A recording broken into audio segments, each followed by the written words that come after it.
കേരളത്തിൽ ഏറ്റവും ശ്രദ്ധേയമായ മത്സരം നടക്കുന്ന മണ്ഡലമാണ് കേരളത്തിന്റെ വടക്കേ അറ്റത്ത് കർണാടകയോട് ചേർന്ന് കിടക്കുന്ന മഞ്ചേശ്വരം മണ്ഡലം.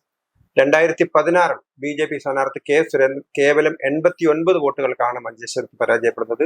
തൊട്ടടുത്ത തെരഞ്ഞെടുപ്പ് 2021 തെരഞ്ഞെടുപ്പിൽ അദ്ദേഹം 10,000 വോട്ട് കൂട്ടിയെങ്കിലും അദ്ദേഹം 1000-ൽ താഴെ വോട്ടുകൾക്ക് 835 വോട്ടുകൾക്ക് അദ്ദേഹം അവിടെ നിന്ന് പരാജയപ്പെടുകയായിരുന്നു ചെയ്തിരുന്നത്. ആ ഇലക്ഷനിൽ സുരേന്ദ്രൻ കോന്നിയിൽ മത്സരിച്ചിരുന്നു. ഇത്തവണ വളരെ ടൈറ്റായ മത്സരമാണ്. കാരണം ജനസംഖ്യാപരമായ ഡെമോഗ്രഫിയിൽ അവിടെ വലിയ മാറ്റങ്ങളൊക്കെ വന്നിട്ടുണ്ട്. പക്ഷേ BJP വളരെ ശക്തമായ രീതിയിൽ മത്സരരംഗത്താണ്.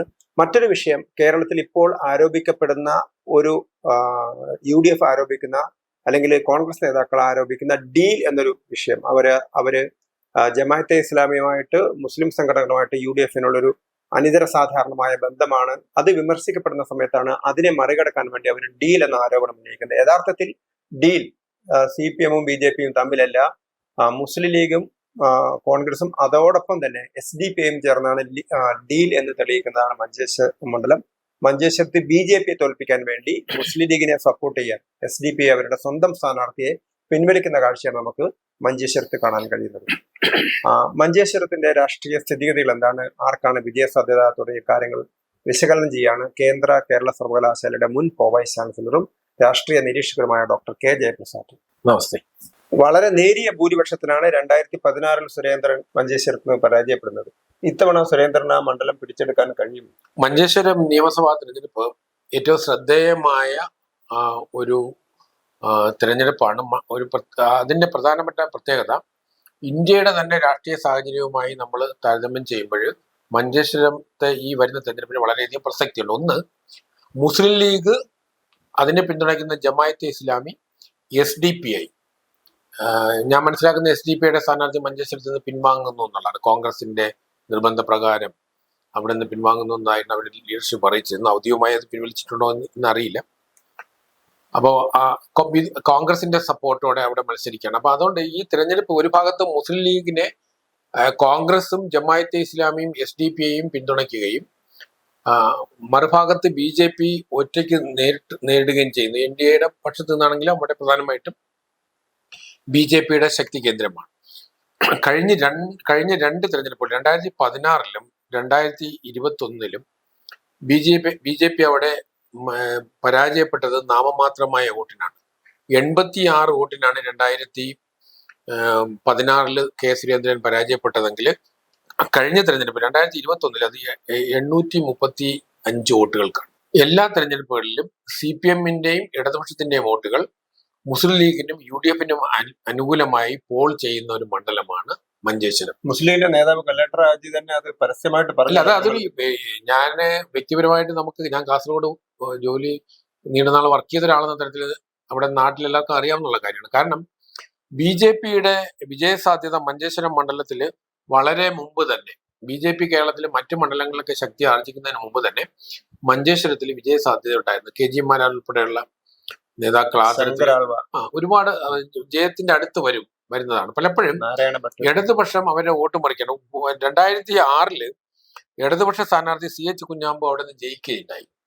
അപ്പൊ ഇടതുപക്ഷം ജയിക്കാൻ മുസ്ലിം ലീഗ് മൂന്നാമത് പോയ ഒരു ഇലക്ഷൻ ഉണ്ട്. 2006-ലെ നിയമസഭാ തെരഞ്ഞെടുപ്പില് BJP രണ്ടാം സ്ഥാനത്തും CPM ഒന്നാമതാവുകയും മുസ്ലിം ലീഗ് മൂന്നാം സ്ഥാനത്ത് ആയ ചരിത്രമുണ്ട്. പക്ഷെ പിൽക്കാലത്ത് നമ്മൾ കാണുന്നത് മുസ്ലിം കൺസോൾട്ടേഷൻ കൂടുതൽ വ്യാപകമായതോടെ ഇടതുപക്ഷം BJPയെ തോൽപ്പിക്കുക എന്നുള്ള അജണ്ട. അപ്പൊ നമ്മൾ പറയുന്ന ഡീൽ, പരസ്യമായ ഡീല് പതിറ്റാണ്ടുകളായി പിന്തുടരുന്ന ഒരു മണ്ഡലമാണ്. മറ്റൊന്ന്, ഈ തെരഞ്ഞെടുപ്പിൽ ഏറ്റവും വലിയ അപകടകരമായ ഒരു സഖ്യം എന്ന് പറയുന്നത് കോൺഗ്രസും മുസ്ലിം ലീഗും തമ്മിലുള്ള രാഷ്ട്രീയ സഖ്യം കേരളത്തിൽ 1969 മുതലേ നിലനിൽക്കുന്നതാണ്. അപ്പം അതിനകത്ത് വലിയ പുതുമയില കേരളത്തിലെ രാഷ്ട്രീയ മണ്ഡലത്തിലെ മുസ്ലിം ലീഗ് കോൺഗ്രസിന്റെ സഖ്യത്തിനോട് വലിയ വിയോജിപ്പൊന്നും നമ്മള് സെക്കുലർ മാനങ്ങൾ വെച്ചും അങ്ങനെ ആരും എതിർക്കാറുമില്ലായിരുന്നു. അപ്പം പക്ഷേ ഈ തെരഞ്ഞെടുപ്പില് ജമാഅത്തെ ഇസ്ലാമി വളരെ ശക്തമായിട്ട് മുന്നോട്ട് വരികയും അതോടൊപ്പം തന്നെയാണ് popular front of India initiate ചെയ്ത പാർട്ടിയാണ് SDPI. അപ്പൊ SDPI അവിടെ സ്വതന്ത്രമായി വരികയും സ്ഥാനാർത്ഥി നിലനിർത്തുകയും ചെയ്യുകയും കഴിഞ്ഞ ദിവസം അതിന്റെ സംസ്ഥാന നേതാക്കൾ തന്നെ കോൺഗ്രസിന്റെ പ്രഷർ കാരണം സ്ഥാനാർത്ഥിയെ പിൻവലിക്കാൻ പോവുകയാണ് എന്ന് അറിയിക്കുകയും ചെയ്തു. പക്ഷെ ഇന്ന് അവസാനത്തെ ദിവസമായതുകൊണ്ട് ഒരുപക്ഷെ ഇന്ന് വൈകുന്നേരം 5 മണിക്ക് മുമ്പ് നമുക്കത് അറിയാം. അപ്പൊ ആ തരത്തിൽ വളരെ അവിശുദ്ധമായ ഒരു കൂട്ടുകെട്ട്, അത് രാജ്യദ്രോഹപരമായ ഒരു നിലപാടും കൂടെയാണ്. കാരണം കോൺഗ്രസും മുസ്ലിം ലീഗും BJP-യും CPM-ഉം തമ്മിലുള്ള മത്സരത്തെ നമ്മൾ അങ്ങനെ പറയാറില്ല. ഇത് ജമാഅത്തെ ഇസ്ലാമിയും പോപ്പുലർ ഫ്രണ്ടിനെ പിന്തുണച്ചിരുന്ന അല്ലെങ്കിൽ SDPI-യും കൂടെ കോൺഗ്രസ് പക്ഷത്ത് വരുന്ന ഒരു തെരഞ്ഞെടുപ്പാണ്. അതുകൊണ്ട് തന്നെ ഈ തെരഞ്ഞെടുപ്പില് സുരേന്ദ്രന്റെ വിജയത്തിന് ഒരുപാട് പ്രസക്തിയുണ്ട്. കാരണം അത് നമ്മുടെ വോട്ടേഴ്സ് ഇത് തീർച്ചയായിട്ടും തിരിച്ചറിയും ഈ ഒരു അപകടം. കാരണം രാഷ്ട്രീയതരമായ മത്സരം പലപ്പോഴും നടക്കുന്ന ഒരു മണ്ഡലമാണ് മഞ്ചേശ്വരം. കാരണം BJP-യെ തോൽപ്പിക്കുക എന്നുള്ള ഒറ്റ അജണ്ടയിൽ ഇടതുപക്ഷത്തിന്റെ വോട്ട് 2011 ശേഷമുള്ള എല്ലാ തെരഞ്ഞെടുപ്പുകളിലും പരസ്യമായിട്ട് UDF-ന് പോകും. നമ്മൾ മുമ്പ് സൂചിപ്പിച്ചതുപോലെ UDF-ന് പോകുന്നതുകൊണ്ടാണ്. അപ്പൊ ഈ തെരഞ്ഞെടുപ്പിൽ നമ്മുടെ രാഷ്ട്രീയ പാർട്ടികളുടെ ശക്തി അളക്കുകയാണെങ്കിലും കഴിഞ്ഞ ലോക്സഭാ തെരഞ്ഞെടുപ്പില് BJP-ക്ക് ഈ മണ്ഡലത്തിൽ ലഭിച്ചത് 57,179 വോട്ടാണ്. അതേസമയം കഴിഞ്ഞ നിയമസഭാ തെരഞ്ഞെടുപ്പിൽ BJP-ക്ക് 65,13 വോട്ട് ലഭിക്കേണ്ടത്. സുരേന്ദ്രൻ തന്നെയായിരുന്നു സ്ഥാനാർത്ഥി. അന്ന് 37.7%. മുസ്ലിം ലീഗിന്റെ AKM അഷ്റഫ് ജയിക്കുന്നത് 65,858 വോട്ടുകൾക്കാണ്. 38.14% വോട്ടാണ് അദ്ദേഹത്തിന് ലഭിച്ചത്. അതായത് ഒരു ചെറിയ വ്യത്യാസമേ വരുന്നുള്ളൂ. നാമമാത്രമായ ഒരു 1000 വോട്ടിന്റെ ഷിഫ്റ്റ് നടക്കുകയാണെങ്കിൽ അവിടുത്തെ ജനവിധി മാറാം. അതുകൊണ്ടാണ് SDPI സ്ഥാനാർത്ഥിയെ പിൻവലിക്കുന്നതിനുള്ള ശക്തമായ ശ്രമങ്ങൾ കോൺഗ്രസിന്റെ നേതൃത്വം, അത് സംസ്ഥാന നേതൃത്വവും അഖിലേന്ത്യാ നേതൃത്വവും കൂടെ ഇടപെട്ടിട്ടുണ്ടാവണം ഒരുപക്ഷെ. കാരണം അത്തരം ഒരു നീക്കം നടക്കുന്നത്. കാരണം 1000 വോട്ടുകൾ അല്ലെങ്കിൽ 500 വോട്ടുകൾ മഞ്ചേശ്വരം മണ്ഡലത്തിന്റെ വിധി നിർണ്ണയിക്കാൻ പ്രാപ്തമാണ്. പക്ഷെ ഒരു കാര്യം ഞാൻ മനസ്സിലാക്കുന്നത്, നമ്മൾ ഇന്നത്തെ കാലത്ത് നമ്മുടെ സോഷ്യൽ മീഡിയ യുഗത്തില് സാധാരണ വോട്ടർമാർ ഈ അവിശുദ്ധ ബന്ധം, ഈ പറഞ്ഞ ഒരു കൂട്ടുകെട്ട് തിരിച്ചറിയുന്നുണ്ട്. അതുകൊണ്ട് തന്നെ ഞാൻ മനസ്സിലാക്കുന്ന ഈ തെരഞ്ഞെടുപ്പില് മഞ്ചേശ്വരത്തെ വോട്ടർമാര് ശരിയായ സ്ഥാനാർത്ഥിയെ തിരഞ്ഞെടുക്കാനുള്ള സാധ്യതയുണ്ട്. ഈ അവിശുദ്ധ കൂട്ടുകെട്ടിനെ പരാജയപ്പെടുത്തിക്കൊണ്ട് സുരേന്ദ്രന് അനുകൂലമായ ഒരു വിധിയെഴുത്തായി മാറും അവിടെ. കാരണം BJP-ക്ക് വിജയിക്കാൻ ആവശ്യമായ പൊളിറ്റിക്കൽ സപ്പോർട്ടും ഗ്രൗണ്ട് സപ്പോർട്ടും ജനകീയ പിന്തുണയുമുള്ള ഒരു മണ്ഡലമാണ്. പലപ്പോഴും ഇടത് വലത് മുന്നണികളുടെ അവിശുദ്ധ കൂട്ടുകെട്ട് അതിനെ പരാജയപ്പെടുത്തിയിരുന്നു.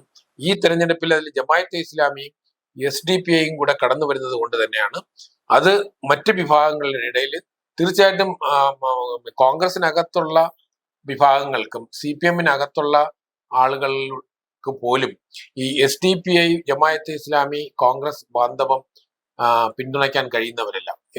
അതുകൊണ്ട് തന്നെ തീർച്ചയായിട്ടും ഇടത് വലത് മുന്നണികളുടെ വോട്ട് ഷെയറിൽ നിന്ന് ഒരു ഭാഗം ഇത്തവണ BJP-ക്ക് അനുകൂലമായി മഞ്ചേശ്വരത്ത് വരും. കാരണം അവിടെ രൂപപ്പെട്ട ഈ അപകടകരമായ ഒരു രാഷ്ട്രീയ മുന്നണി മുന്നോട്ട് പോകുന്നത് കേരളത്തിന്റെ രാഷ്ട്രീയ ഭാവിക്ക് ഗുണകരമാകില്ല എന്നുള്ളതും കൂടെയാണ്. അപ്പൊ അതുകൊണ്ട് മഞ്ചേശ്വരത്തെ ജനവിധി ഞാൻ മനസ്സിലാക്കുന്നത് ഈ തെരഞ്ഞെടുപ്പിൽ ഒരു ശരിയായ ജനവിധി ഉണ്ടാവും. അപ്പൊ സുരേന്ദ്രന്റെ ഇത്തവണത്തെ മത്സരത്തിൽ കഴിഞ്ഞ 2 തെരഞ്ഞെടുപ്പിലും നാമമാത്രമായ വോട്ടിന് നഷ്ടപ്പെട്ട ആ മണ്ഡലത്തിൽ ഇത്തവണ സുരേന്ദ്രൻ വിജയിക്കും എന്നുള്ളതിന് യാതൊരു സംശയമില്ല.